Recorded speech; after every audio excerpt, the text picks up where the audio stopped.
Hi, hello, வணக்கங்க. நான் உங்கள் விஜயலட்சுமி கிருஷ்ணமூர்த்தி. பணம் குறித்த பதிவு நம்ம ஏற்கனவே ஒரு 4 பதிவு போட்டிருக்கோம். அதனுடைய தொடர்ச்சி தான் இது.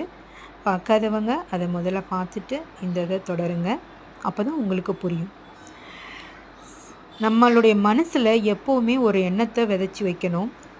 பணம் அபரிவிதமா நம்மகிட்ட இருக்குங்கிற அந்த உணர்வோட நம்ம இருக்கும் பொழுது, அது மேலும் மேலும் பணத்த மல்டிபிளா நம்மகிட்ட கொண்டு வந்து சேர்க்கும்.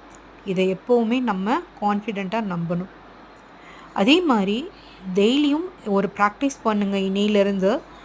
தூங்க போறதுக்கு முன்னாடி ஒரு 5 நிமிஷம் அமைதியாக உங்களுடைய மூச்ச கவனிச்சுட்டு, செல்வம், செல்வம், செல்வம் இல்ல பணம், பணம், பணம் அந்த வார்த்தைய மட்டும் நீங்க ஒரு 5 நிமிஷம் அமைதியான சூழ்நிலையில சொல்லி பாருங்க.